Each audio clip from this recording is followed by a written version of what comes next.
check the spreads. When the distance, now we're dropping these locks. Just the boys in the will to cash big.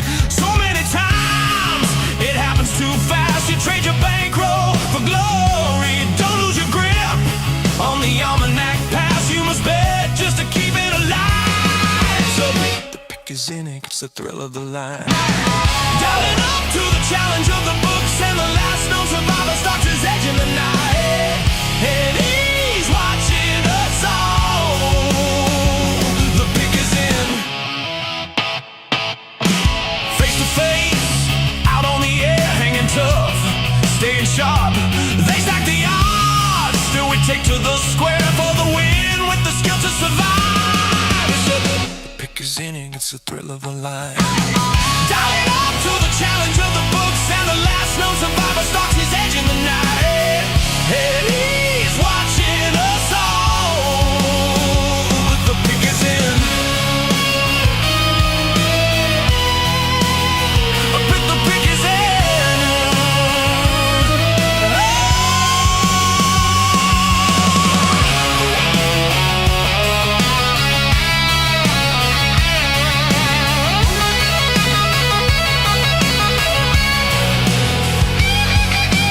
Rising up, straight to the top, had the guts, got the units. When the distance, now we're not gonna stop. Just the boys and the will to survive. It's a pick is in, pick is in, pick is in, pick is in. The pick is in, it's the thrill of the line. Rising up to the challenge of our rival, and the fix might be in, but we're calling it right. Heywood's almanac, Jonah, Snoop in the fight. Is the fix in? Is it all predetermined? Back to the future, future's looking certain. Tune in weekly for the picks and the laughs. Sports betting expert dropping knowledge on the path. The pick is in.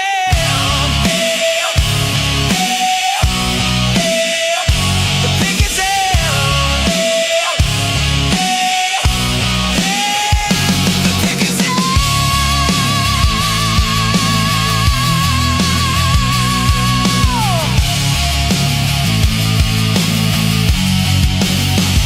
The pick is in. Pick is in, pick is in, pick is in.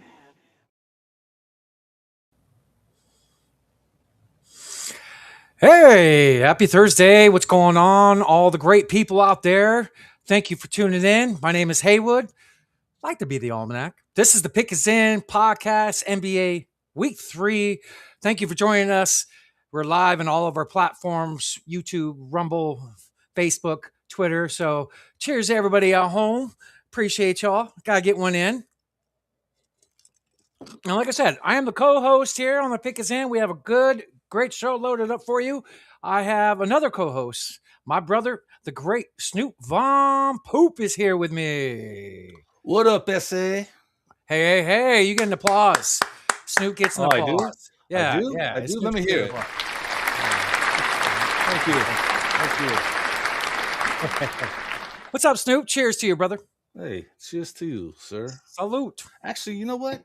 You get a fireball salute. Oh, all right. We'll take that. Bolas de fuego. Cheers. Cheers. What up, Snoop? So how are you, brother? How's life? Well, fair to Midland, sir. Mm-hmm. I have fair to. X is still stealing money from me. So it's still a battle of trying to recoup those funds, which I will probably never, ever see. YouTube, as you know, and for those of you that saw last week's episode, YouTube shut us down midstream, and it was for, I forget exactly what they called it. They said for sale or something like that to do with regulated goods. And I'm like, we didn't sell anything, and we don't talk about regulated goods, whatever the hell that is. I appealed it. Supposedly, everything is fine, back to normal. So we'll see. If we get shut down tonight, then I'm firing you, and I'm going to do this podcast by myself. Yeah, it was crazy, man. I can't believe they did that, man. And I'm glad that you're up and running, man. That's bogus. Sometimes, platforms. Most non-heinous. Tell the folks at home where they can find all your great work, Snoop. Well, you can find our great work at the phone booth podcast.substack.com. You got 11 different podcasts, including the Phone Booth podcast. Shout out to the boy Ted, who gives us the platform and opportunity to do what we do. Much love for the man. Philosopher King with Jonah Stormrider. Dualistic with Vincent. Here's the thing with myself. The pick is in with myself and Heywood. We got Mind of Madness with the great and powerful Templar. There's so many more. Fasting Fake, Detoxing the Matrix, Translucid with Laz, which is an interesting show. If any of you guys want to check it out. There's a great merch store on there, which we got to get some Pick Is In shirts made. I'll talk to Ted about it, and you come up with some design ideas, and we'll get it up on there because it needs to be on there. And one other place you have to go and check us out is at YouTube. We need some more YouTube followers so we can start going live to the Pick Is In on YouTube. So give us a follow there. Give us a follow on Rumble at the Pick Is In. We sure do appreciate, everything you guys do, all the follows, all the subscriptions, the reposts, the comments, the likes, everything. It's just, you guys don't even know how much it does to help grow the podcast. And we thank every one of you for doing that. Like, I just seen our boy Meyer shared the stream. Thank you so much, Meyer. Thank you, Meyer. And also, Meyer, let's just address this right now. Come on, Snoop, who drinks Fireball? Children, that's who. Guess what? I am a child of God, sir. Cheers to that. Cheers to that. Even worse, I'm drinking Mike's Hard Lemonade too, Meyer. Yeah, we'll get. Actually, I've been working. I got a little bit broken down, but designs for a shirt. Definitely going to be coming out. And hey, the merch store, we had some badass shirts. And speaking of, my boy Snoop, look at that shirt. My boy Snoop, and it's very comfortable. It's very good material. It's not heavy anywhere. I'm not squinting extra in my armpits. This doesn't feel like it feels like it's really good material, and it's not like it's something I could peel. It's like really good. It's soft like Ted's ass. Yeah, bidet style. Bidet style. But yeah, go everybody at home. Thank you for the love. Thank you. I don't even have one of those. I'm jealous now. I have to envy yours. Thank you, Templar. First day I'm wearing this, so it feels great. And I'm not just trying to sell our brand. This is my second shirt for Phone Booth, and they feel great. Like just the material. We're out in the heat here in Arizona, and I feel good in them. So, speaking of the heat, baby, it's 305 day today, so I got to represent the 305 with the heat hat. That's right. It is 305. That's right. Representing your team, brother. That's right. I've been rocking the Suns for the first couple weeks, but today's a heat day. Yeah, let's go. Let's go. Should we go? Let's pull up our recap from last week, Snoop. I got that shared up here. I want to go over with the folks. Good first few days starting the week. The week for me is Thursday with the show starts. Sometimes I post stuff for the show. And then during the week, I actually post bets to the show. So 4 winning bets last week, 40 and 10 on all the legs, 0.50 bands. So profitable week. Week 1 of the NFL. Eggs are 916. 280. We're at plus 2307. Let's go get us some bands. That's good. That's good. So another profitable week. And I'm not gonna lie, Snoop, you can pull that back down. I'm not gonna lie. I've had some hooks the last 4 days. I've had 6 bets get hooked by 1 point.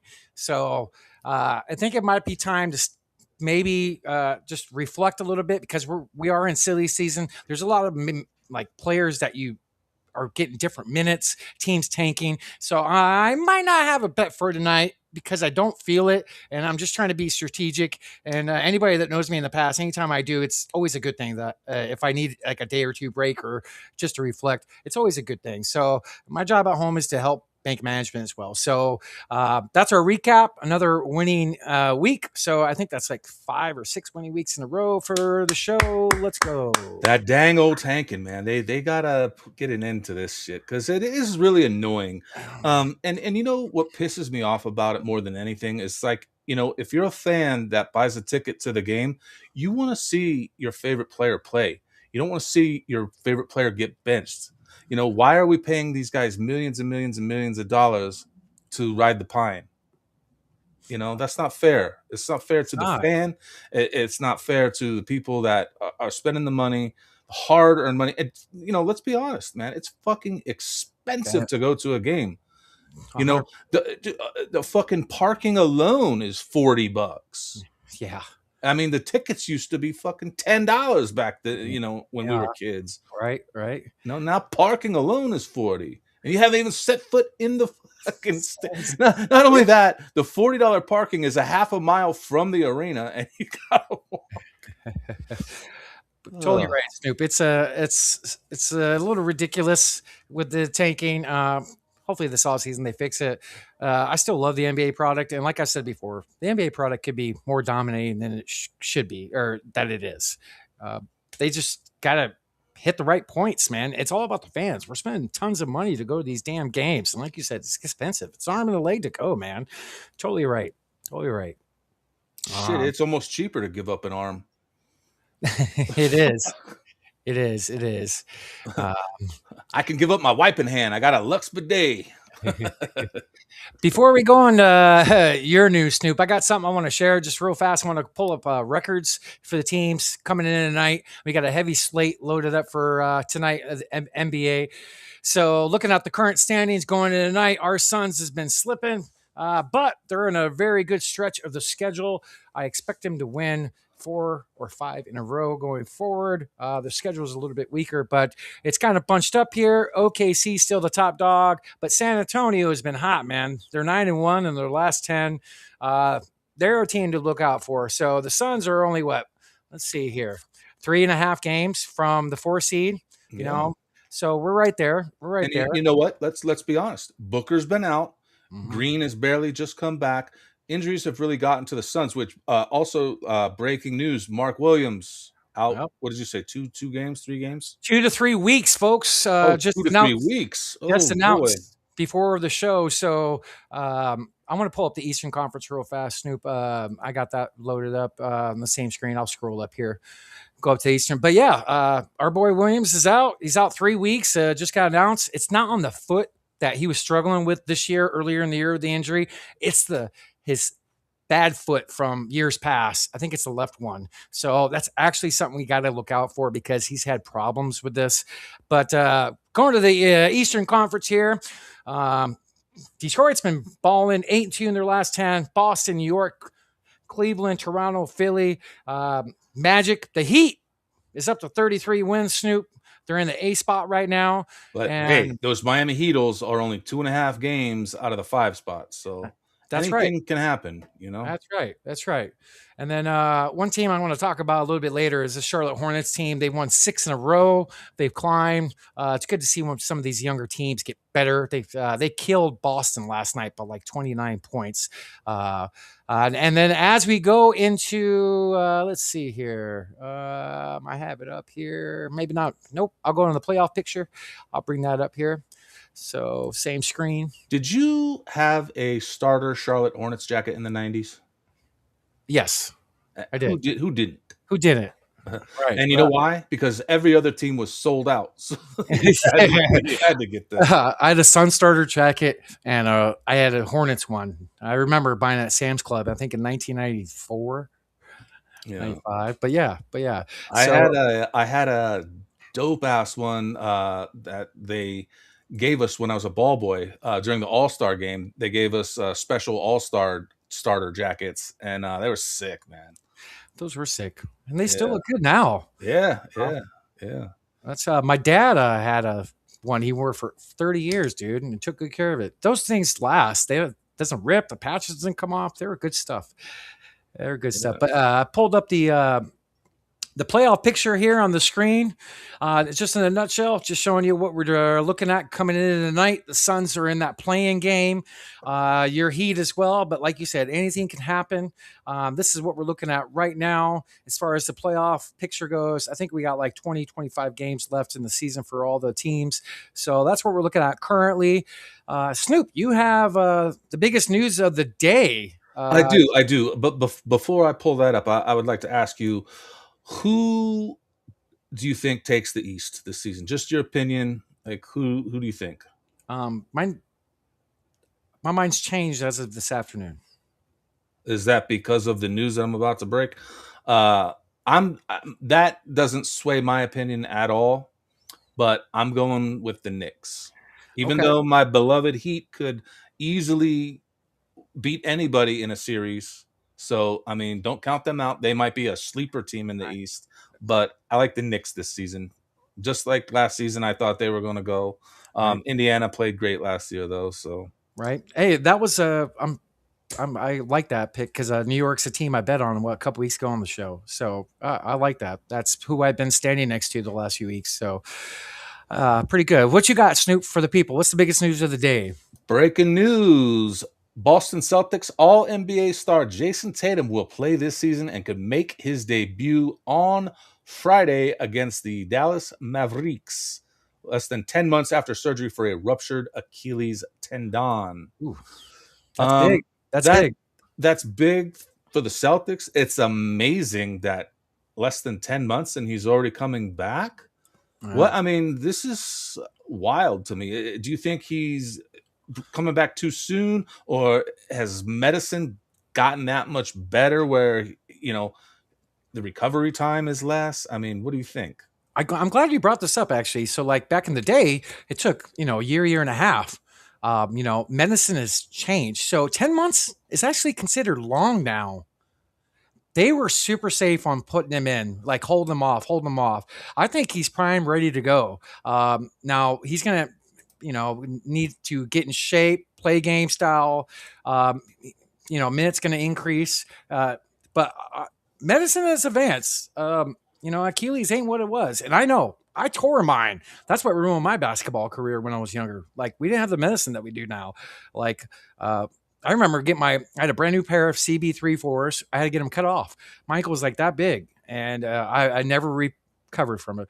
It was, besides neck, that's probably the worst injury you can get. I thought you said Nick. I was like, no, he's not here yet, man. Heck. But I want to show up a video relating to what Snoop brought up. This is Nick Wright from First Take. Let me know when I'm ready, Snoop. Go ahead. All right, let's go. Let's head to Boston, where Jayson Tatum is poised to make his return against the Mavs on Friday. Now, Boston is second in the East, he's already getting 41 and 21. Your reaction to this news that looks like we're going to see Tatum on the floor? I have a major announcement. Excellent. And this might shock people because historically, when it comes to New England sports, but the Celtics in particular, I've been something of a skeptic. And I've been wrong about Tatum and Brown quite a bit throughout their careers. And you've come around on Joe Mazzulla. Well, I mean, unlike Nick Sirianni, I do just be like, Joe Mazzulla wins. And I look around the NBA landscape. I want to see how far you go. I am picking the Boston Celtics to win the NBA championship. Woo-wee! I'll give you credit for guts. Not the Eastern, just the Eastern Conference. That's why I was wondering, I believe the Boston Celtics, with Tatum coming back with this much time, I feel like he has 2 months before he needs to be 100%, and not meaning 100% of old Jayson Tatum, but 100% as far as however good he's going to be in this, this part of his rehab back. That's plenty of time, because 2 months from now is the start of round 2. And I know we'll talk Hornets later. I'm not going to say round 1 in the East is, there's not some pitfalls, but they have been so impressive Jalen's been so good. They've been so good even without Jalen this year. 6-1 without him. I think the Boston Celtics are going to win the championship with Jayson Tatum coming back. I wasn't. It's amazing that they're in the 2 seed right now. They play great without him. Like I had one of the preseason bets. I wanted to do the under on their win total. I did not expect him to be doing what they're doing this year. Well, it's similar to the Suns without Durant. Look how much better they're playing without Durant. Right. And then they traded. They got Vujovic from Chicago. They got a big. That's going to help them a lot. I love Derek White. Jaylen Brown has stepped this game up this year. He's, top 5 to 10 in MVP voting, maybe even better. But very surprising. That coach and our coach, man, getting some love this year for Coach of the Year. I think, when it comes to Coach of the Year, I think you got to give it to Ott over what's his name from Boston. Only for the simple fact that, Boston has already been a dominant force. So it's not like the team has really improved. You know what I'm saying? Like they're where they would be. Even I think they'd probably be in the same spot with Tatum all season. With them. You know what I'm saying? They've overachieved. They got great veterans. Man, I love some of their role players. They got shooters. This could be great for them because think about it. 2 months till the second round, right? So they can ramp him up. As long as they stay healthy, that team's going to be scary and a hard out in the playoffs. Yeah. But you know who dominates them though? Me on me. Oh, they do. They Me on do. me. History-wise, somebody that's torn their Achilles, as in me. I got another video from Shiny from ESPN, the ex-WNBA player I would like to share. Let me know when I'm good to go, Snoop. Go ahead. All right, let's rock. Because we know what that path is. You get injured and then your rehab starts after your surgery. You are immobilized for 2 months. You can't go to the bathroom by yourself. You can't shower by yourself. You're dependent on this process because I went through the same thing with an Achilles. I slept in my parents' bedroom on their couch and they took care of me for 2 months. Then finally I was on crutches, on a boot, weight bearing. Finally, that felt like freedom. Then I learned how to walk again. Then I was on a treadmill again. It was a non-weight bearing treadmill where I started off at 20% body weight, then 40% body weight, then 60, then 80, and then all of a sudden it feels like you're in a pool and you step out of a pool and you're at gravity again. Mind you, we're people that are taught that we can fly, we can run, we can jump. Then you have to go back to bouncing a ball. And that felt so natural for you for your entire life. And now you're stepping into a place where not only are you bouncing a ball, but people said you're great and you're one of the best, and you want to be that exact same thing. So I know 9 months is impressive, but more impressive is the fact that he believes he can help his team when they're number 2 in the East and they have a shot at something and he's not going to bypass that. I love this for JT. Because we know what that... So... tearing Achilles is gnarly. That's pretty crazy that you're like, you can't do nothing initially after the surgery, like literally. Dude, you remember, when I had my foot surgery, it wasn't even Achilles. I couldn't do anything. That's right. What'd you have done again, Snoop? So the doctor thought that I had a torn plantar plate. And so they opened my foot up and discovered that there was no torn plantar plate there. So I basically had surgery for nothing, That's right. I remember. Yeah. It's coming back to me. You couldn't do shit. I wasn't able, dude. I was in a boot for 3 months before and 3 months after. And then for, I think 6 or 8 weeks in between, I was totally off my foot. I couldn't put any weight on the foot at all. Remember, I had the little fucking knee scooter thing. Yeah, dude, right. I used to roll that thing all the way up to fucking Sprouts. You remember, dude, from where we live? Right. But dude, it was rough, man. On the sidewalks, like they need to put like the tires with air in them because they were like those hard tires, almost like skateboard tires, and it was a rough ride, Right. Tearing Achilles is nothing.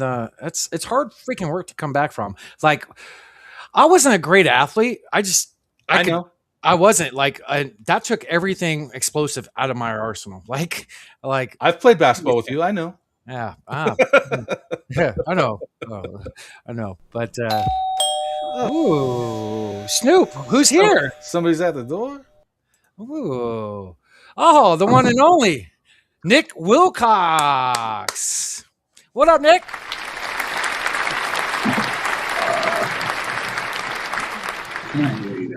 You can't hear us? Check your. Oh, I'm talking to him. You can hear me. Try your audio settings. Gotta love technology sometimes. Sometimes you run into it. I'm gonna drop him off stage until we get his audio figured out. No problem. And we'll finish our news here. I'll work on that technical issues. It gives us a minute to bring up some other news. Let me. I'll sure get something shared up here. Poo, poo, poo, poo, poo. Did you say poo poo poo poo? Boom boom boom boom boom. All right, here we go. Here we go. So, Snoop, have you ever heard of Kon Knueppel? I've heard the name, but explain more. Okay, this is what he looks like. Rookie in Charlotte. He's been balling out. Look in his first 62 games of his career. Look at some of these stats. Now, don't get me wrong, there could be a little over much because some of these players didn't play, like Steve Nash didn't play that much his first year as much, so on and so forth. But look at that. More points than Kobe, more threes than Steph, more assists than Steve Nash, more rebounds than Giannis, more blocks. Man, he's been balling. Charlotte has won 6 in a row. They're hot. This guy leads the NBA in 3-point field goals made. He broke the rookie record. He's averaging 19 points a game. He's one of the best shooters in the league. I want to talk about the Hornets for a second. I got a video here with him I would like to share from earlier on with Scott here on SportsCenter. Are we good to go, Snoop? Yeah, you just got to share your screen. Oh, my bad. I didn't do it this time. Son of a bitch. That's what I get. That's what I get. That's what I get. Is Nick good to go? No, he's not. All right. All right, here we go. All right. Cool. Good? Yep. Go ahead. Group hadn't been in the playoffs in a decade. It's not your fault. You just got there. But I'm interested in the growing confidence of this group. They became a must-watch, I feel like, early on you guys did. And now here you are in the mix. What's it like among your group? Yeah, we got a fun group. A lot of guys that enjoy being around each other in the locker room. And, so that kind of carries over to the court. And we're just going out there and playing as hard as we can. And I think that goes a long way in this league. I'm always interested in that moment, Kon, when it happened. You're out there, maybe you switch or someone switches on you, and it's just you and whoever. And you look around and go, man, I'm in the deep end of the pool with whoever it is. Do you remember a moment where something like that landed in your lap? Yeah, I mean, there's a few. Just getting back in transition, and Giannis is running at you with a full head of steam. How'd that go? I think he scored. Not much I could do. I try to stay in front, but so I think of that. I think of closing out to Steph Curry and thinking there's no chance this doesn't go in, or just like Luka getting a switch and getting you on the ISO on the wing. Those come to mind. It's going so well. This might seem a dumb question, but I'm asking it anyway. Do you miss Durham? Because I mean, the brotherhood is special, and what you guys had last year obviously was special, and this year's group is special. I'm just interested in that. Just leaving such a remarkable and unique place as Durham, even as much fun as you must be having doing what you're doing. Yeah, I mean, part of you wants to be there, wants to be in college. It's really mostly that.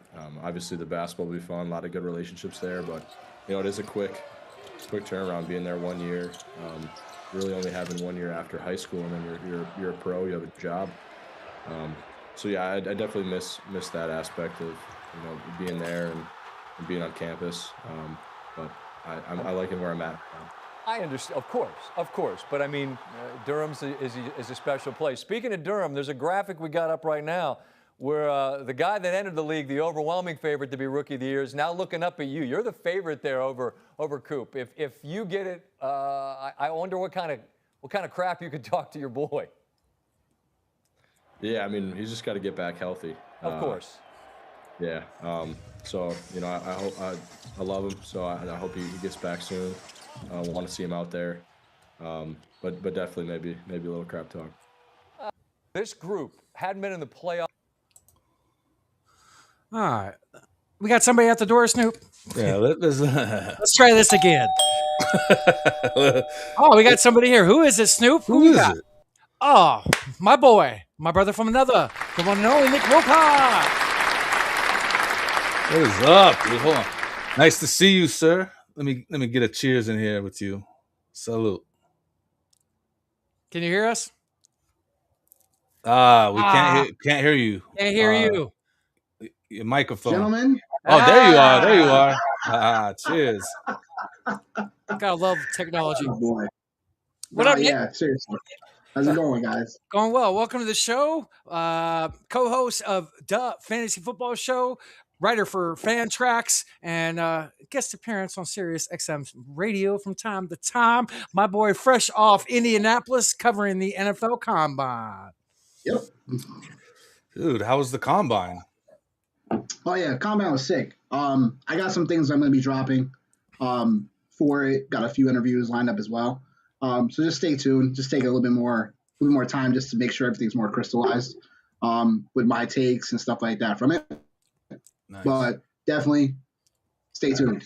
But yeah, Combine was great. Celebrated my 35th birthday out there, and yeah, man, it was great. Well, happy birthday, man! The first night I was there, I met Steven Jackson and Dante Stallworth. Yeah. So it was just like, it was definitely cool atmosphere to be in.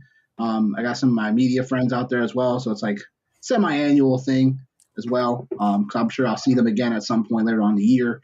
So yeah, it's just a great time to get there, network, and also just take the Combine all in, talk to some people about their aspirations for what they want in the league, and just hey man, just grateful to be a part of it. Was that your first Combine that you covered? First Combine, yes. Been the other NFL events, but Combine was the first. So, okay. All right, nice. How long was your days in the stands watching? How long were your days? Wasn't too bad actually, because what they did schedule wise, they started it probably like they would do drills, and then they would get right into the 40-yard dashes and stuff like that. So position group by position group, so like 4 hours, 3.5. You know what I'm saying? So it wasn't too bad. It's like, you see whatever you see on the NFL Network, but then you also see the other stuff behind the scenes, and then you see some of the NFL legends there talking to some of the guys, and again, it's definitely an experience. Right. Correct me if I'm wrong. One half is all the scouts, GMs, personnel, and the other half is fans. Right, when they opened up a few years ago, correct? Mm-hmm. That's rad. That's awesome. You attended, man. Good stuff coming out for you soon, brother. So what? Let me ask you, how fast is your 40, Nick? What are you didn't running? Try. Nope, didn't try. Nope. Hey, I did do a 34-inch leap, broad jump. Damn, wasn't too bad. Not bad for a 5'8" guy. We did. There was like a field goal thing that we did. So yeah. Did you throw it? No, I nailed it. Yeah, you did. The first attempt was like way off to the right. I was like, okay, I'm not putting enough on it. Like I gotta put more lift into the ball. Like, so I'm not a kicker by nature. So like as I was watching, I noticed like wrestlers were there, because of the whole ESPN thing, WWE there, McAfee was there, everyone was there. So it's good networking there, man. I hope things went well for you. Definitely. So yeah, it was a great time. Good experience. So next year I'll be a part of. I couldn't attend this year, but I know we talked about it for a while. I want to pull up Nick's YouTube channel. I got it shared for the folks at home. Snoop, tell all the folks at home where they can find your great work, Nick. Yep, the Fantasy Football Show on YouTube. Me and my guy John.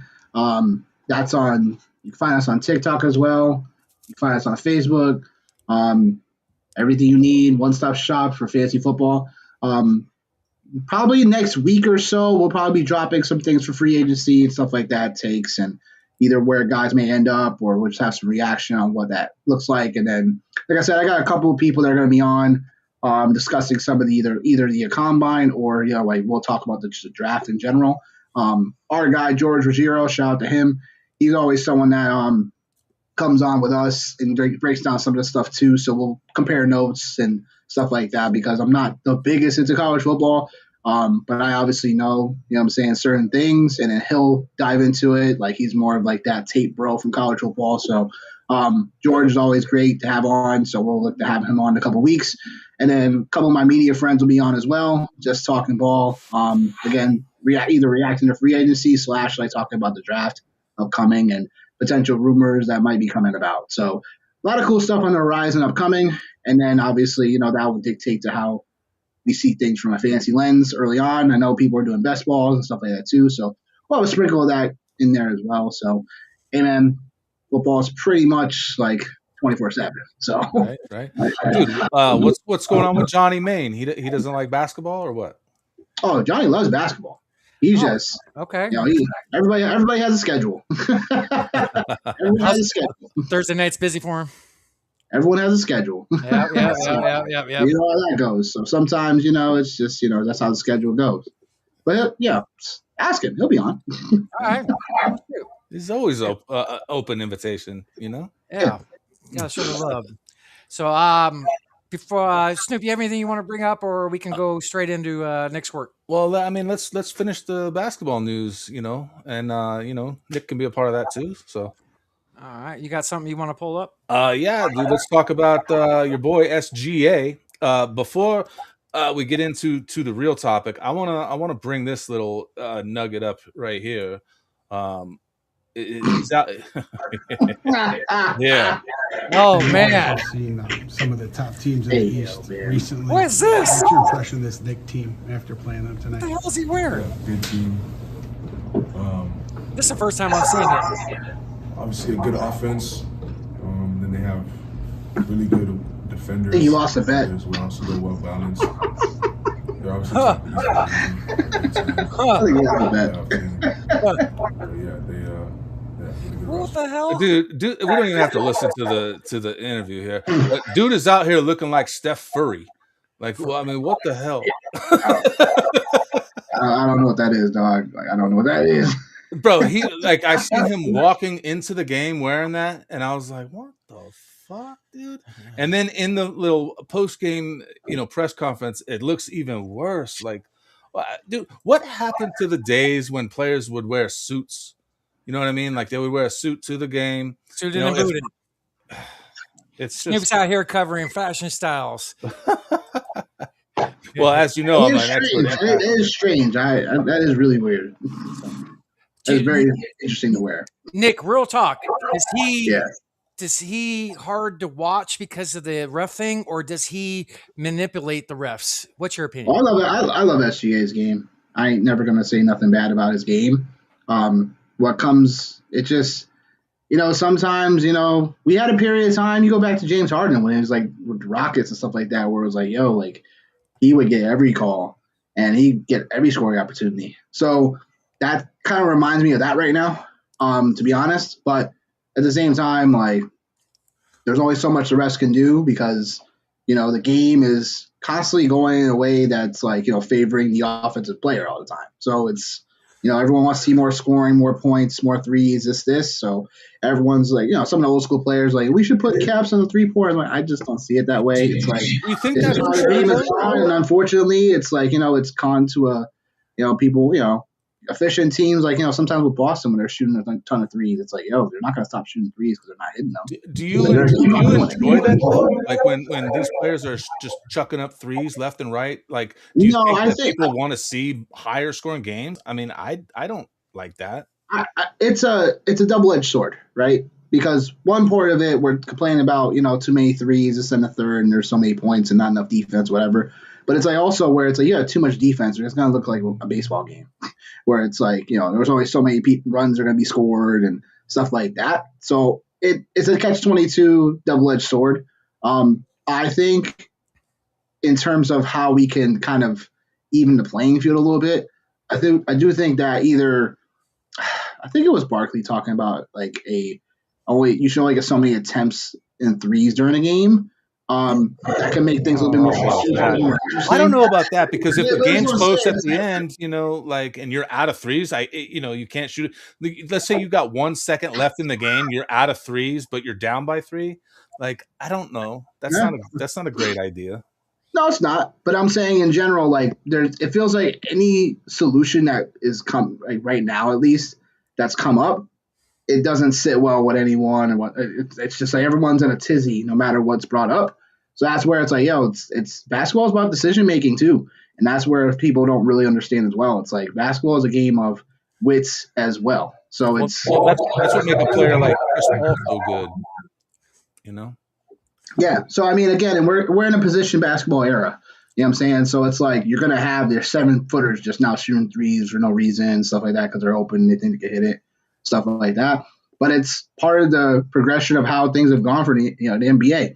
And then I'll be talking about it soon, but the NFL is starting to look like that way as well when it comes to a prospect way, where other than the quarterback position, any piece on the field is pretty much interchangeable. Where you got to learn at least one part, like offensive line, for instance. Like you got to learn. You got to you're a great tackle in college, whatever, but they all of a sudden might shift you into being a guard. That's what happened to Mekhi Becton. You know what I'm saying? So it's something where, like, we're already in an era in general athletically where coming out constantly. And they're already athletic enough to hit any other positions or be somewhere else on the field or on the court, whatever, even in baseball. So it's like, it's always something where we're always going to be toying with. But again, it's just natural progression of like the athletics now and everything. So that's also the catch-22 on that is the injuries. So that's just where we're kind of at the moment. Yeah.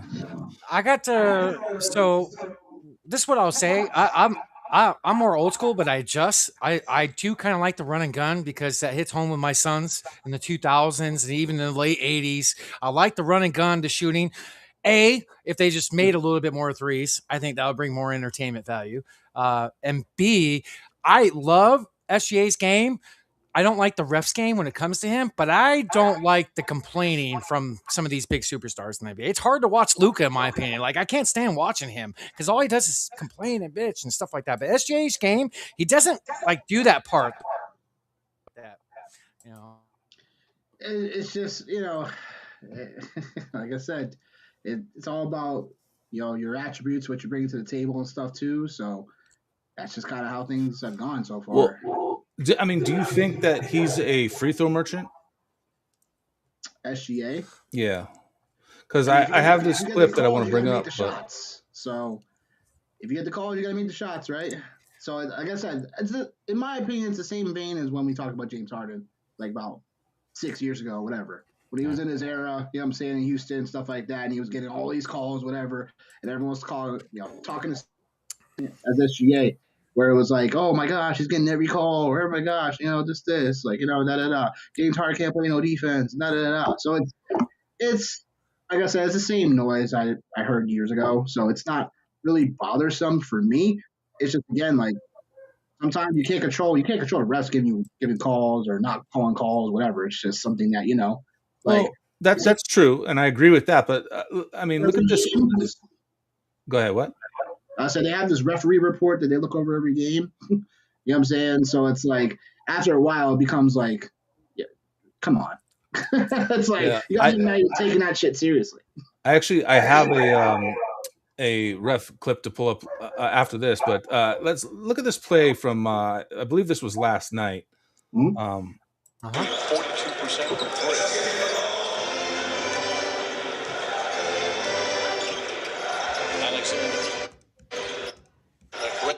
Okay, look at that. See how he's kicking his leg out? What is this, bro? You good, my nigga? Fuck is this? Why is your body like that? You cool? A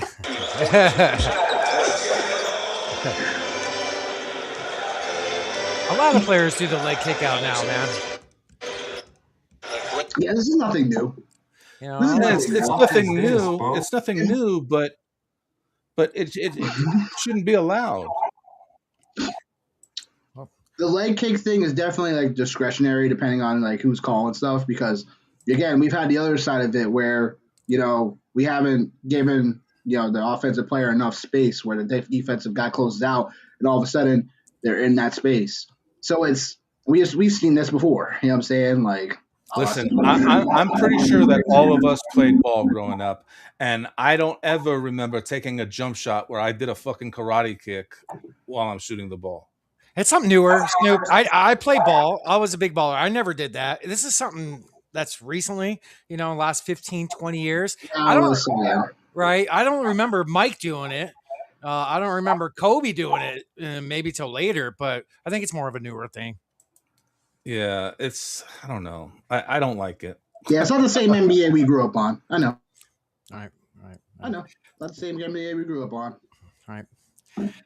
Well, as you know, all the folks at home, Nick does articles for Fantrax, and I want to make one statement clear. I got to clear up something. I haven't read every article, but I read most. So I said that a couple weeks ago. I just want to reiterate that and just fix that. But his articles have gotten me through, especially on like daily pickups, like maybe not earlier in the season, but lately with silly season. If I need to play here and there with scheduling, I'll lean into your article. As far as I picked up a few players the last few weeks, but I got your article pulled up. If you want to go over and talk about what you got written out for the folks this week and bring those fantasy championships home. Oh yeah, no problem. So I mean, it's my article is pretty. It's pretty. What do you call it? It was pretty straightforward. Max Christie, start with him. Basically, it's just more about opportunity right now. Dallas, like, at the time, Klay Thompson wasn't playing. Like, he had missed a game, whatever have you. So now with Max Christie right now, it's like he's going to get the minutes. It's just more about, like, again, like, usually what I do for this is deep waiver wire stuff. So that's where, like, it's more like, okay, like, I need a guy on the end of my bench. And I'm in a deeper league most times. So that's just the overall premise of the article. But I'd say Max Christie, he's someone that's going to get the minutes, hopefully down the stretch for Dallas, when they're not exactly, a full lineup. Like tonight, though, it's like he's played 22 minutes, only scored 6 points. Not exactly anything to write home about. He's just a player overall that you just kind of have to watch for, because if he does get the minutes consistently, if there is, Cooper Flagg's been out for a while, but now he's back. He's someone that's not exactly a high priority as he once was when I wrote this Sunday night, but he's someone that still you have to watch for, because Dallas can all of a sudden just start not playing Klay Thompson, could not stop playing Middleton all of a sudden, and things just change. Again, this is the season that we're in, down the stretch for the playoffs. So next week or two, whatever, he's someone that, he may not be as a high priority add today, but potentially by the end of the week, we can start hearing news about, Klay and Middleton, like I said, just starting to not play as many minutes or whatever, because it just kind of reminds me of the Kings situation with DeMar DeRozan only playing like 25 minutes a night or something. It's like these guys can get reduced at almost any moment. So he's just someone that I'm intrigued with, because I do think if he gets more of the minutes, he should be on par to at least being helpful enough for your end of the bench teams. So we were just talking about Jayson Tatum before you came up. Yeah. What do you think they're just going to tear the East up for the rest of the season? I mean, like I mentioned earlier, was that this is probably the same record they would have had with him this season. I mean, they're right where they would have been. I feel like right around that 41-21, 5 games back of Detroit for the 1 seed at this moment in time, with about I want to say 20 games left, right? Yeah. Mm-hmm. About. So there's still an opportunity for the 1 seed, obviously, in Boston. The question will be when Tatum plays tomorrow, because we expect to play tomorrow. Somehow it wasn't, ironically enough, in one of my leagues, I was able to pick up Jayson Tatum. I don't know how. What? It happened. So, like, what? I don't know how that happened. But, yeah. Okay. Like, what the heck? I was like, people are just napping on the wheel, I guess. But anyhow, that being said, look, I think Jayson Tatum obviously is going to impact the team enough to where like they could push for the 1 seed now. If they do get the 1 seed, like it makes them at least get to the conference final. But I'll say this, like unless they have to go through Miami. I'm not buying Miami at this moment in time. I think Miami is a solid group. You know what I'm saying? But I don't think they have any like championship aspirations at this moment in time. You know what they have? You know what they have? They have Hart and they have Eric Spoelstra. And you guys do have a good record. Sure do. They sure do. Yeah, Eric Spoelstra. Yep. Feed us, Snoop. Feed us, Snoop. But I was going to say, I like the dark horse team. I think is Cleveland for me. Said that since the beginning of the season, and then they acquired Harden. Like that gives them a really solid nucleus down the stretch. It would just be interesting to see how it all comes together. So that's like how I feel about the East. I do think Boston probably, I think they end up getting the 1 seed. I think down the stretch their schedule is, I want to say it's cupcake-ish, but it is. You know what I'm saying? So outside of, the next 3 of the next 4, you're going to get the Wizards, you're going to get the Suns, you're going to get, the Hawks, the Hornets, What's your opinion on the Suns? Sorry, Heywood. No, go ahead. I think the Suns, they're a team that I've watched here and there, of course. I do think this team, if it's just Booker for me, man, he is really solid. It's just, I just don't know what he's like crunch time, really. You know what I'm saying, with Devin Booker enough. I feel like too many times Devin Booker is supposed to step up during these moments, and he doesn't do it enough. And he has to. Him, and then obviously a guy that Jalen Green, who someone is I like his game, but he relies too much on his shot, and he doesn't do anything else enough defensively to really hone in for to crystallize the team. And without Dylan Brooks, because he's still out for another 4 weeks, right? 3 to 5. 3 to 5. So I mean, don't get me wrong, though. Phoenix will most likely still make the playoffs. And Williams he's out 3 weeks. That's new. Now he's out 3 weeks. Yeah, Mark Williams. Yeah. Yeah. Boy. You guys are dropping like flies now, right? The good news is, you'll be in the play-in. You know what I'm saying? That's the good news. You're up pretty much 4 or 5 games up some of the next teams below you. 2 games back from the Lakers right now. So, in order for the 6th seed right now. So, possibility that, you're probably most likely be in the play-in. But does Phoenix make a run? No. I do like Mark Williams. He's back for you guys for the playoffs. Hopefully he'll produce enough. But it'll be interesting to see how Booker, Allen, Green, Williams together. They haven't even all played together. One game. All the healthy should be interesting, but if they run into a team like the Timberwolves, it's a wrap for them. I'll say this. Excuse me, Snoop, if I could add on that. Yeah, we haven't been healthy. We're shocking a lot of people this year with how we're playing. We're deeper. We play like a team. They're well coached. If this team is healthy, I think they could give any team a 6-game series. I think they could. I think they're scrappy. I don't think they have the talent to do it, to beat some of the greater teams, but I think they could be definitely scrappy. And to go back on when we made the finals, Booker was incredible during those playoffs. But he was. Other playoffs, you're right. He has not been that player of that run.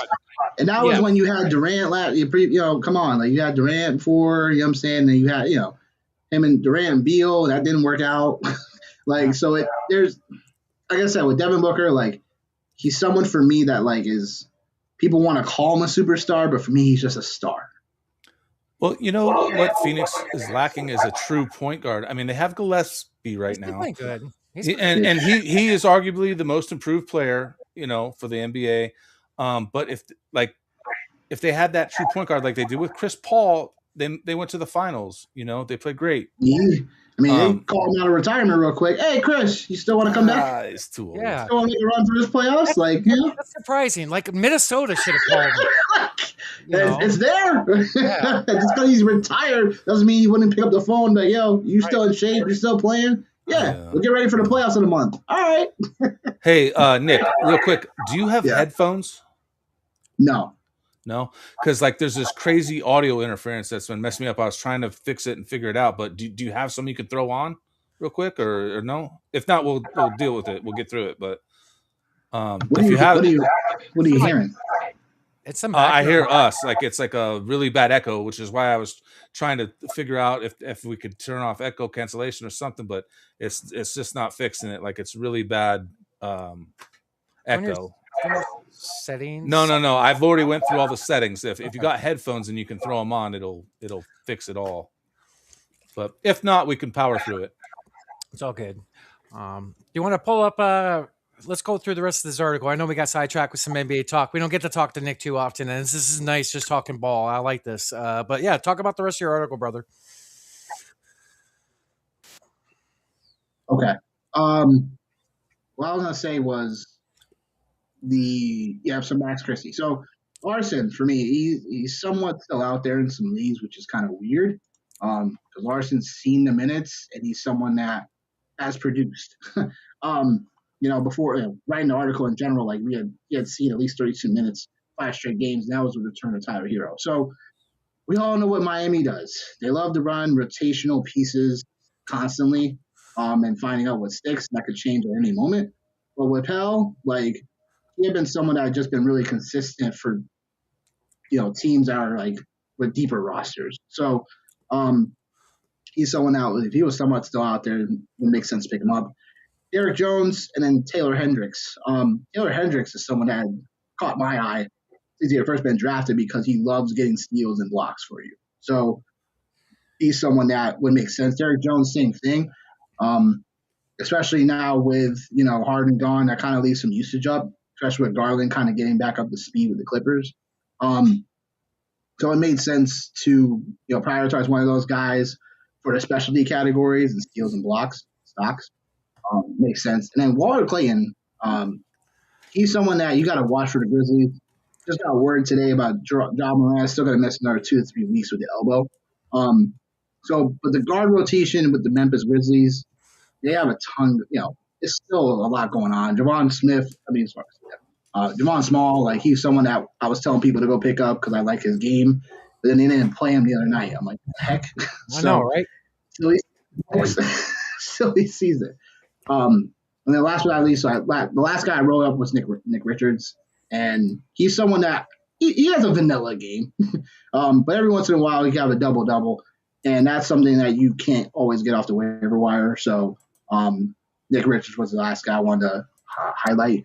Some other guys that it's not part of the article now, but makes sense for the current news update because of Mark Williams, and that's also Iguodala. He's someone that still not rostered enough for the 2-3 gap that Mark Williams is going to miss because Phoenix doesn't have any big guys. So Phoenix has nobody. They're at the front court. So would you take a flyer? Would you take a flyer on Malawatch? Sorry to cut you off, Nick. Who? Our rookie, Malawatch. Would you take a flyer on him? He might be getting some more minutes. Can you hear me? I don't know. Oh, yeah, I can hear you. Okay. I don't know. Maybe. Wait and see. Yeah. You got to wait it out a little bit in the situation, but I know Iguodala is someone I watched when he was at Marquette, so he's someone that I have a little bit more of like, all right, you should pick him up emphasis. Because, Big East basketball. So he's someone that could probably fit the bill for sure.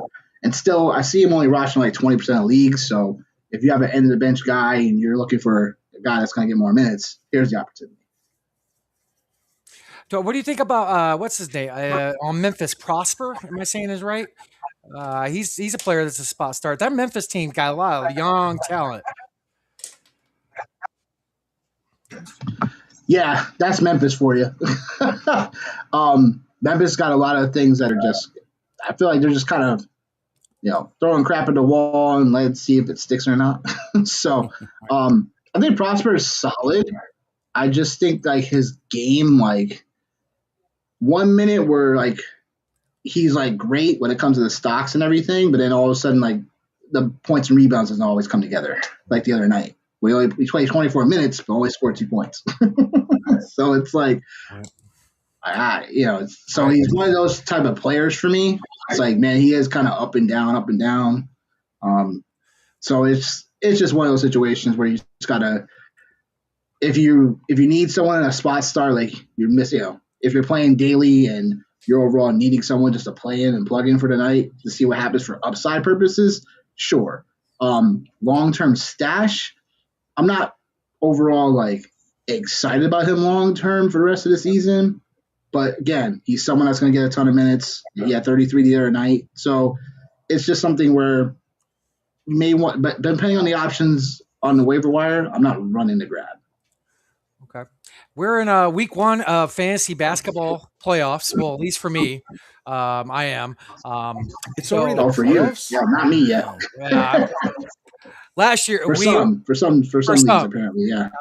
So tell the folks at home, if you got a bye week, are you willing to drop players like a Queen?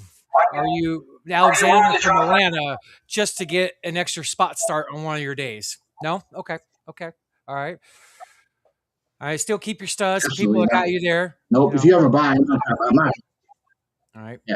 Yeah. Derek Queen, I dropped in one league because I had a plethora of other options. But yeah, these are situations where it gets weird, but don't do anything so drastic. Like if you have a bye week, you're chilling. Like you're gonna wait till probably you could look at it now and try to get ahead, but don't get too ahead and don't do something that you're just dropping a player just because he may have 2 games next week. All depends on those 2 games and when it happens. Like this week, for instance, like the Hawks and the Cavaliers both had only 2 games alone this week. So it's like I'm not dropping, you know what I'm saying? I'm not dropping like Jared Allen or whatever or something like that just for another guy who's gonna have 2 more games this week or whatever. Like you got to know when to do that, and you got to do it at a spot where if I am gonna drop somebody like that, it's literally the last game. It's like Sunday or whatever. Like, and if I'm in it, like if I'm behind in a category league, if I'm down like a category, maybe 2, and if it's like my season's on the line, then yeah, I gotta take that chance and drop him for somebody that can potentially get me the win categories wise. Okay, we got Watson from Denver reportedly coming back this weekend or early next week. Is he a player that's worth stashing IR? Yeah, if you have IR spot, if you've been holding on to him, that makes sense. I just think the Denver situation, like it's a little rough because outside of Jokic and Murray for me, it becomes just a spot start situation. Like Cameron Johnson, even he's someone I was supposed to. They traded for, and he's supposed to be this, this. But now Michael Porter, look at him. Look at Michael Porter now. So it's just like outside of those 2 in Denver, I don't really like clamor towards like pieces like that. Or if you are, it's like for spot start purposes. But I do think with Peyton Watson, he was someone that I did initially like in general. So, I mean, if you've been stashing him all this time, let's see what he has. But if his minutes aren't where it was beforehand, you may have to make a tough decision. Another IR question. Jalen Smith from Chicago. Is that somebody to look at? He was tearing it up before he got hurt.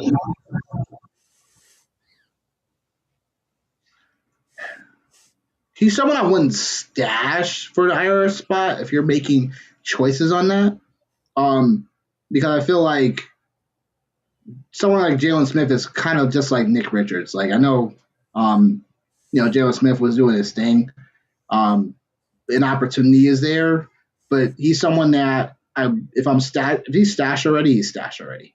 But if you're making choices and you're in the playoffs right now, and you're looking to make decisions.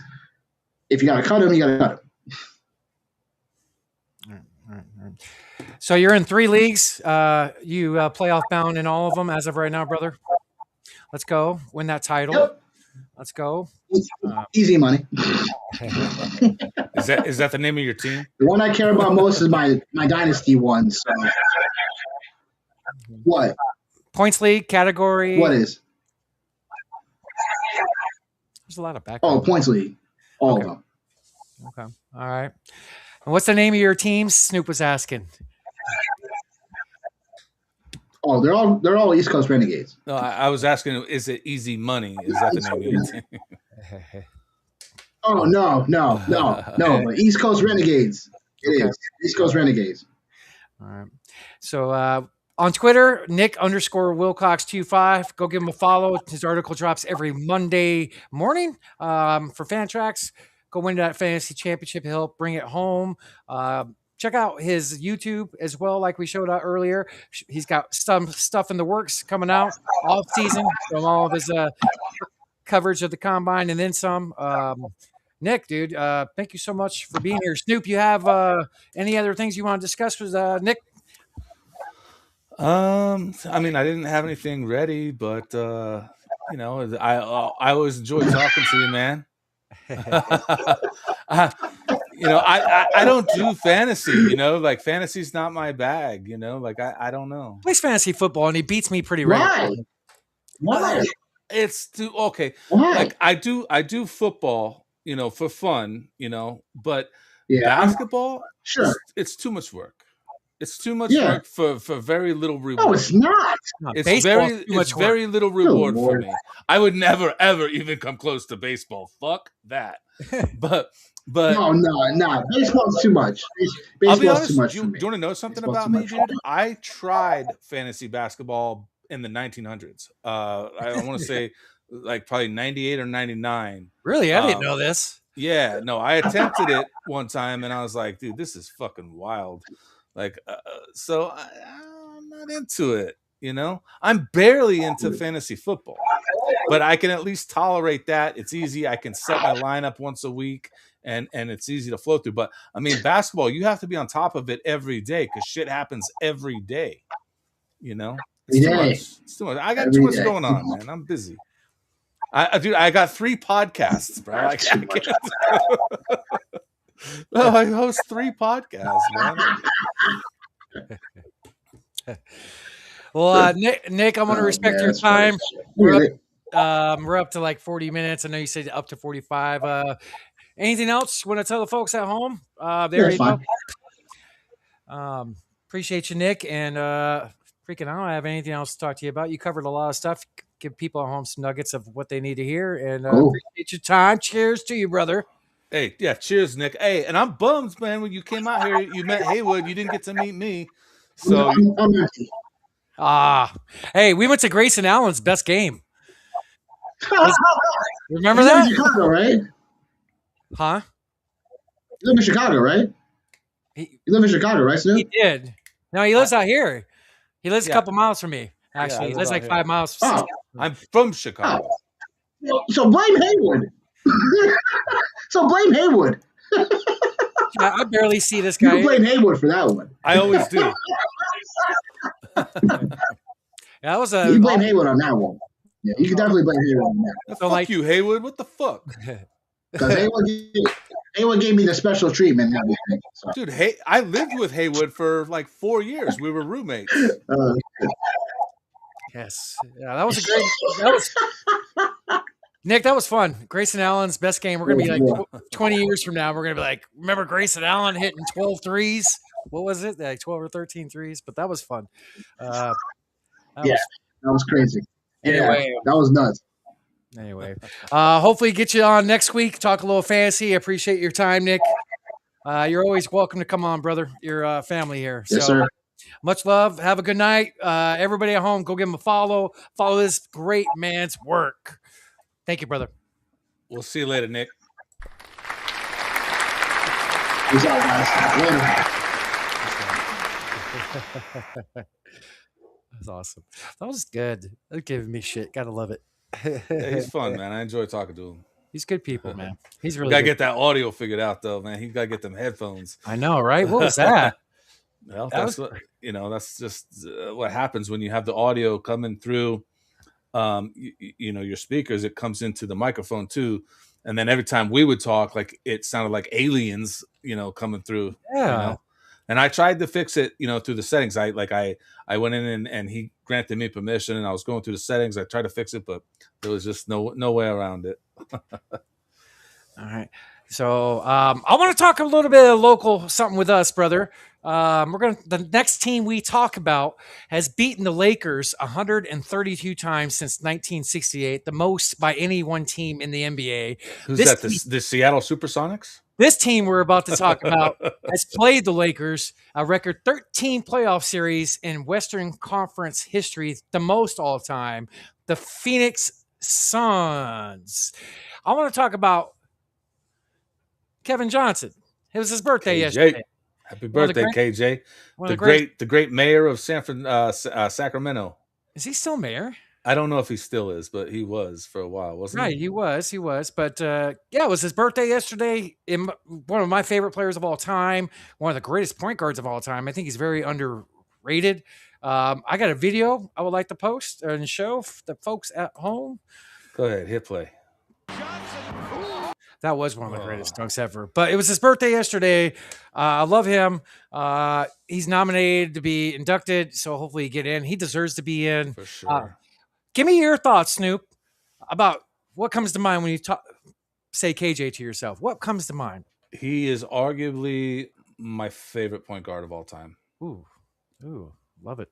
I mean, I really don't know.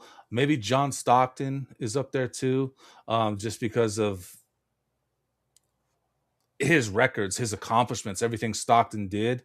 But KJ was always my favorite point guard because growing up in the Valley, being a ball boy. I mean, dude, I used to fucking stand on the court with him and fucking hear the conversations, between him and the other guys. I remember one game specifically, and I didn't even know we were going to talk about this. It's funny. So I was on the court rebounding. I don't remember what game it was, but he was talking to Richard Dumas, and he kept hitting these baseline shots. He's like, "Yo, Dumas, this is your shot, right?" And he just kept hitting it one after another, and that just always stood out in my mind. Just hearing the way that he would communicate with the players, and he was a stud, dude. Let's be honest, Yes. Yes. The fact that he became a mayor of a town, he's in charge of the police in a town. That's crazy. Right. Right. Very underrated. Well, he's assists per game when he retired. He was 5th all time per game assists. Arguably the most explosive first step I've ever seen outside of Derrick Rose as a point guard. His first step was so explosive. If his groin and hammy didn't bother him as much, he'd be more recognized because he sure did miss a lot of time with it. But the dude he had a great jump shot. He can get to the hole against anybody, even the best defenders. He could jump and dunk on people, as we saw. Yeah. I met him a couple times as a kid. Great mom. I met his mom a few times. But, dude, he's one of my all-time favorite Suns players. I freaking love him. He's probably the second best point guard in our history behind Nash. But I could put KJ up there, too, if I lean more of my heart.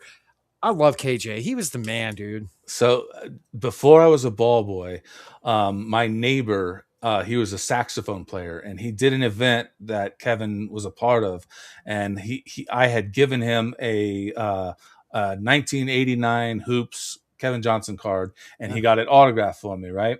Wow. And I took it the white edges around it, and I think it's against the Cavaliers. Yes. And so I took it to school. I was in elementary school at the time, and I took it to school for show and tell, right? Lost it. Oh, damn. Yeah. Damn. I have a question for you. Who did the Suns trade to acquire KJ? If you don't get this question, I'm going to be so disappointed. Larry Nance, Okay. Larry Nance Sr. All right. You got it. John Hot Rod Williams draft pick with the. And we've lost Heywood. You there? Yeah. You hear me? Now you're back. All right. Larry Nance was the main piece because he was a stud. Yep. I think a couple draft picks too. Slam dunk champion. Yeah, and I think one of the draft picks was John Hot Rod Williams. But yeah, it was Cavaliers. Wasn't it the same draft that the crowd booed Dan Marley in the second round? And Cotton's like, "Y'all gonna regret this." Cotton Fitzsimmons, y'all gonna regret this. You all booing him now. Just wait. Like Dude, and look what he turned into, an amazing restaurateur. right? Right. And KJ was the man, dude. Man, he really was. He really was. I got let's see here. I got another KJ thing I want to pull up. Pull up this picture, Snoop. All right. So this is a picture of the 1997-98 Phoenix Suns, right? So shout out to Ball is Life on Twitter. Great follow. 5 people in this photo had 20 assists in a game. Styles, 30, which is an NBA record. His birthday's today, by the way. Jason Kidd, George McLeod with 22. That's something I would never even think of.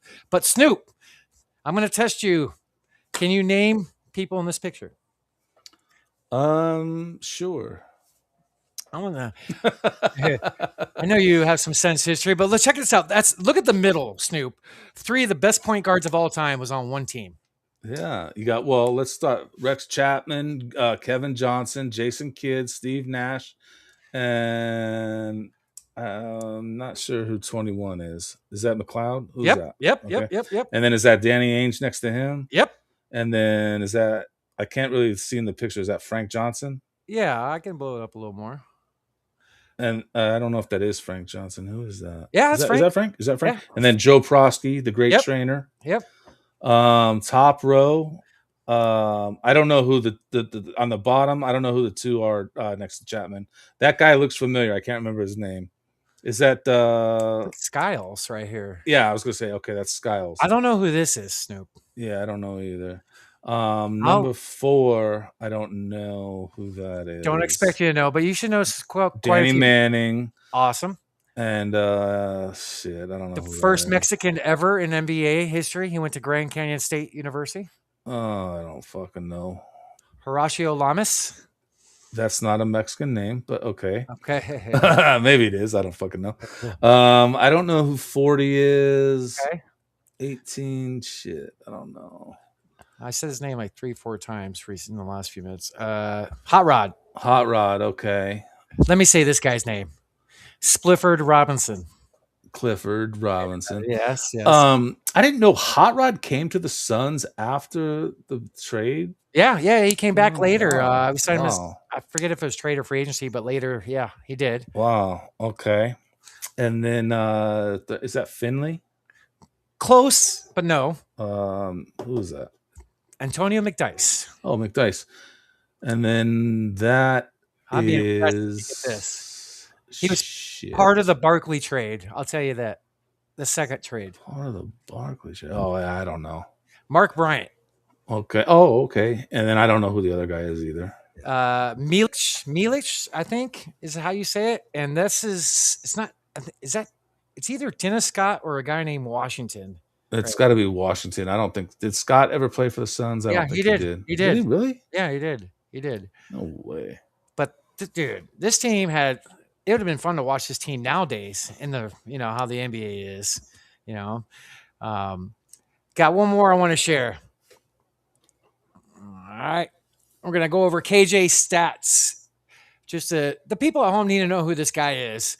6'1" point guard from Sacramento, played 12 seasons in the NBA for the Cavaliers and the Suns. He was an All-Star 3 times.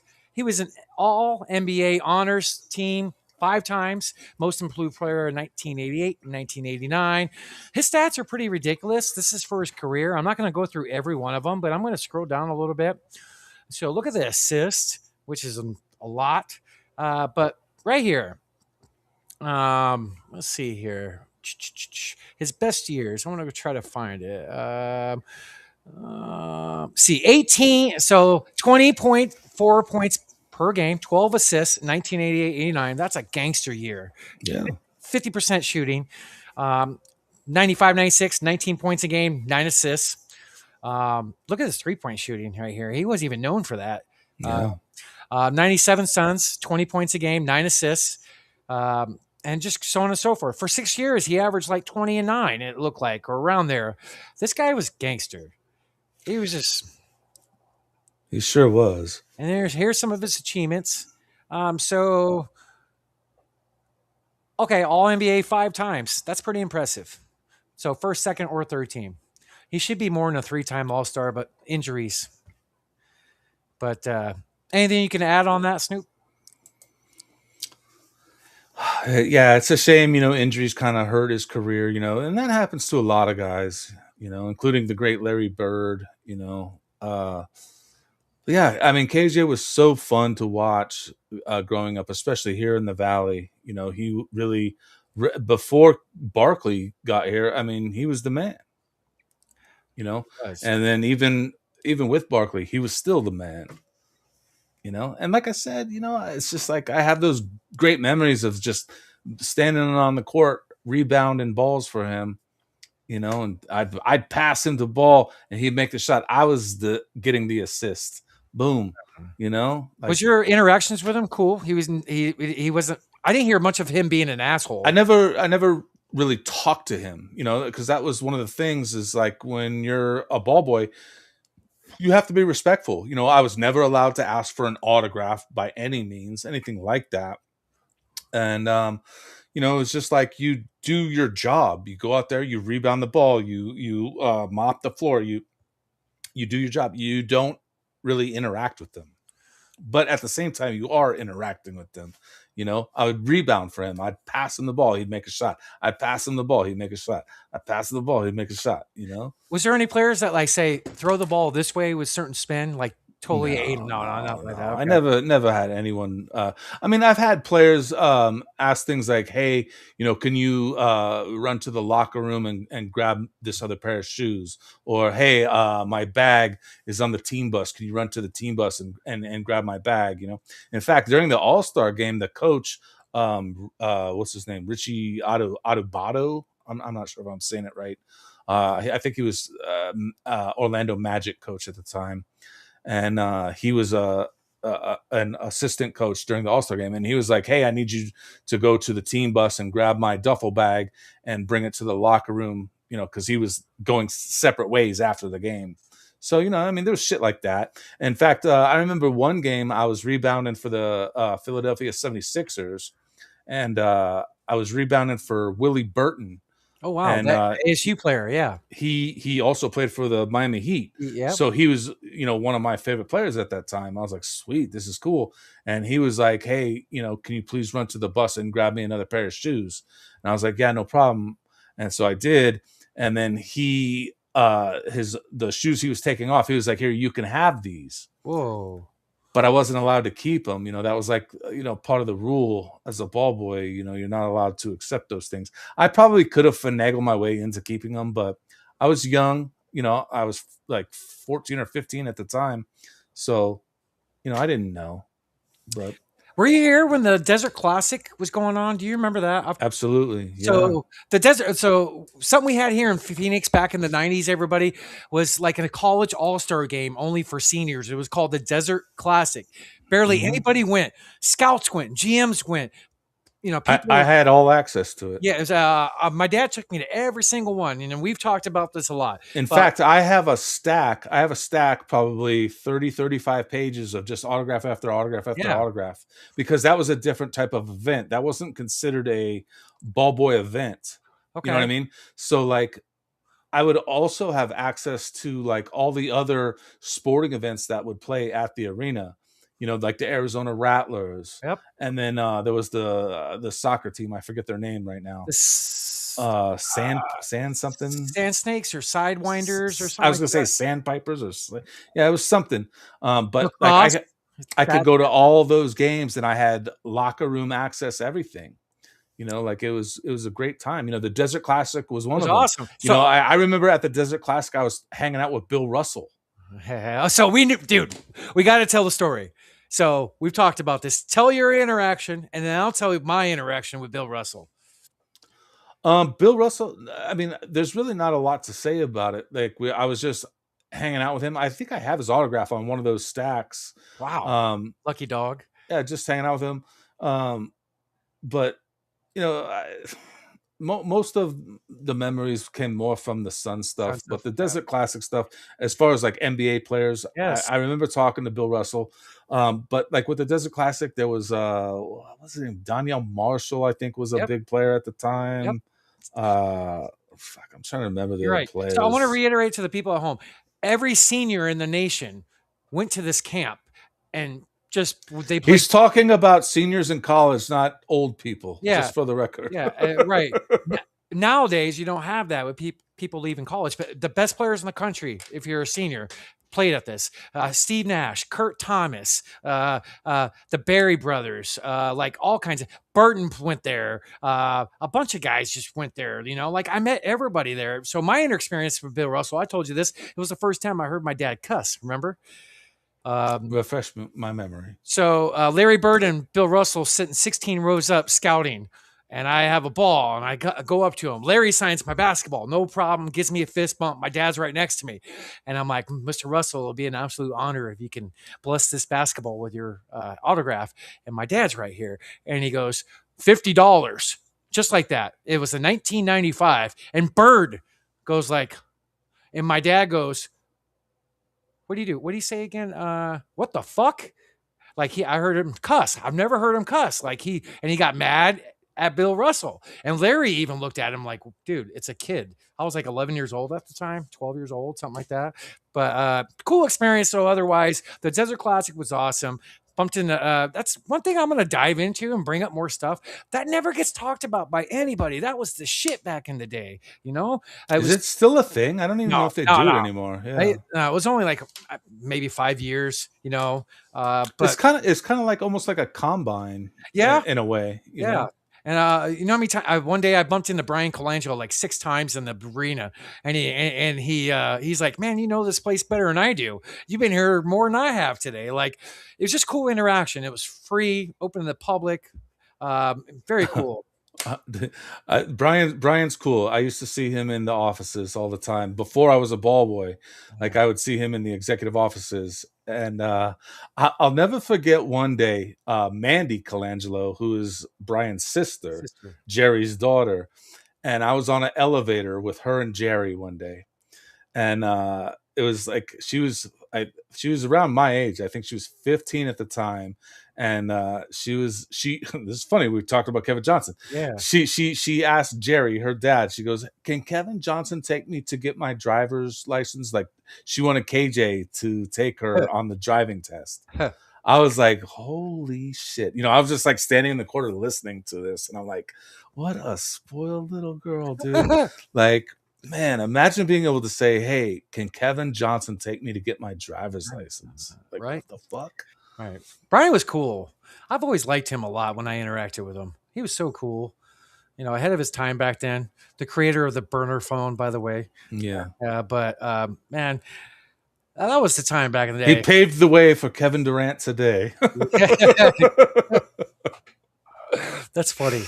That's funny. But dude, the Desert Classic was awesome back in the day. Just good times. But any other things you want to topics or anything you want to bring up? I got 1 or 2 left. Go for it. Let's nail them because I'm hungry. All right. Let me see here. Let's see. Give me a second here. Got to find it. Share tab. All right. I want to share this video. It's about LeBron for next year. Just watch the video. Tell me your thoughts at the end, Snoop. Go for it. From Dan in Manhattan Beach. What if instead of signing with any one team for next season, LeBron makes his retirement tour an actual retirement tour by signing a 1-week contract with all 30 teams? Every team gets one LeBron home game where he starts and plays, and they sell thousands of limited jerseys. New York finally gets Knicks LeBron. Minnesota gets an Ant LeBron team up. Miami gets Heat reunion LeBron. We just keep going. He's not going to win the title no matter where he goes. Why not generate news in every local market? This will never happen, but it should happen. I thought it was an almost unassailable idea. I loved it. And then he ends up on the last team. And that's the team that has the chance to win the title. And you just kind of slide in. It's like, I had a really good time when I was on Minnesota in December. Guarantees a ring for LeBron. I only played 1 game. They won the title. I didn't even think of that. Guarantees a ring. This will never happen. But it is intriguing. It's one of those things where it's like basically Taylor Swift's Eras Tour, but basketball and LeBron is basically what it is. This is a brilliant idea. From Dan in Manhattan Beach. What if instead of signing with Thoughts, Snoop? So that's not true. He would not get a ring if he played for a 1-week contract with each team. I agree with you on that. But what'd you think about everything else? I don't like the idea. Okay. I think it's a fucking money grab and a marketing play. You know, it's one thing like Miami retired Michael Jordan's jersey out of respect. Pat Riley. You know, that was cool. Pat Riley doing what's right. I think did every team just retire Bill Russell's jersey? Did that? I'm happen? not sure on that. I thought I heard about something like that, but I think that happened too. But you know, it's just I don't know. It's stupid. It seems like just a money grab or a ratings grab or something to just generate attention. You know, go out on top with your team. Right. So if he was to choose a team, non-feelings aside, where would you want to see him if he plays one more year at a different team? Well, I mean, the obvious answer is Cleveland. That would be kind of cool.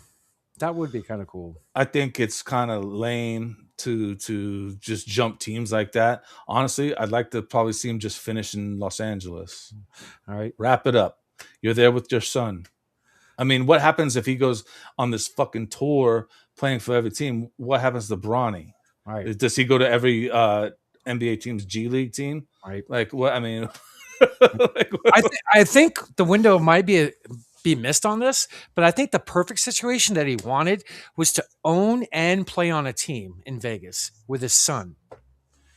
You know, that would have been perfect. I think that's what he really wanted to do. You know, I could see a day where he owns a Vegas team and his son plays for the team. Not that his son deserves to play for the team. That's not what I'm saying at all. Right. But I could see that happening. Right. I think the thing in LA is just, it's not, I don't know. I don't think it's a good situation for there. I give the guy props, how good he's playing for how old he is and how much money and time he puts into his body and taking care of it. It says something, you know. We've talked about LeBron a lot. That Miami LeBron, dude, that was gangster, you know. Arguably his best season ever. Yeah, and I'll tell you this. You know, I'm not a LeBron I'm more of a LeBron hater than lover. But that Cleveland series when they're down 1-3, that was one of the best weeks of basketball I've seen anybody ever play. You know, what do you average, like 48, 10, 10? 4? I don't think it was 48, but it was 45 or something like that. I think it was at over 40 for sure, I believe. That was one of the best weeks I've ever seen anybody play. You know. Yeah. You know, I'm not a huge LeBron fan, but I did love when he played in Miami. You know, there was something about that team that was so special. You can call it the super team, you know, the beginning of those, but I mean, there was that before. Mm-hmm. I just saw like. Well, when like Barkley went to Houston, you can. I mean, come on. That's at the end of his career. He was yeah. Okay. Oh, you're kind of right. You're right. So I just watched a video with Dwayne Wade and LeBron talking about one of the reasons they did join each other is because Kobe and Gasol, you know, and I didn't know that till recently, you know, and Gasol was a damn good player, but I didn't look at him like a superstar, you know. That Miami team was fun to watch. It really was. It really was. I wish they could have, you know, played a few more years together. It was a shame that it was only that brief. 3 years, right? 4. They went to 4 finals. They went to 4 finals in a row. Sure about that? Yeah, they lost 2 and won 2. Damn, I thought it was 3. Okay, thank you, Snoop. Mavericks they lost against, right? Mm-hmm. And was it San Antonio? Maybe it was. I can't remember. Right, but yeah, no. I mean, if he would have just played there longer, I think Miami would have won more championships. And unfortunately, Bosch had injuries with his eye. Like his eye got all fucked up, which is ironic because we just saw it. Yeah. Also, the term ironic is funny. But you know, that shit, I mean, it's wild. Yeah, it is. This has been one of our funnest episodes and more organized. I thought it went pretty well. Appreciate you, Snoop, for what you do. You're the man. Got a lot of love for you, brother. You're pretty okay, too. Yeah. Don't forget, here's the thing. Tuesday, 6 p.m. EST. Go follow Snoop Von Poop. That's a great shirt. That's right. Follow the Almanac of Heywood. Every Thursday night, the pick is in. Much love to everybody. Go win some money. I'm laying low today because of my recent streak, so pay attention to my posts. If I post anything, I want to thank the great Nick Wilcox and everybody in phone booth. Got a lot of love. Any last words for the people, Snoop? Peanut butter and chili. Good night, everybody. Cheers, everybody.